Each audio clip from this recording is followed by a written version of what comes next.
ওই 90 ছেলেমেয়েরাই বুঝবে গরমের ছুটি কি ছিল।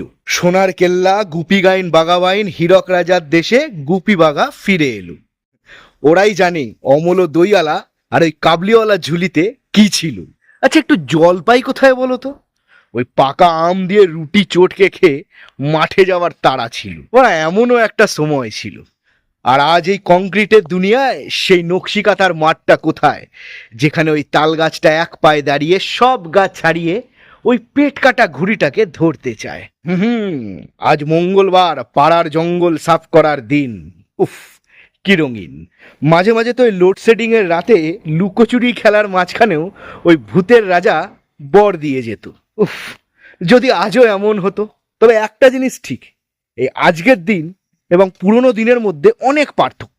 তখনকার দিনের মাস্টাররাও আমাদেরকে স্কুলে ডেকে পাঠাতো। গরমের ছুটি তো কি হয়েছে, আয়, ক্লাস না কর, খেলা কর, তবুও স্কুলে আয়। ওই স্কুলের মাঠটা আমাদের বড় চায়। আর আজকের মাস্টারগুলোকে দেখুন, বসে বসে শুধুমাত্র মাইনে নিয়ে যায়।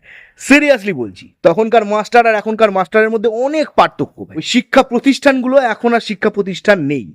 এখন তো মাস্টাররাও বসে রয়েছে রাস্তাঘাটে, কি না তাদের চাকরিই নেই। আর আপনাদের ভরসায় থাকা মানে আজকের দিনে দাঁড়িয়ে তো শিক্ষা ব্যবস্থার দ্য এন্ড। মনে আছে দ্য সেলফিশ জায়েন্ট?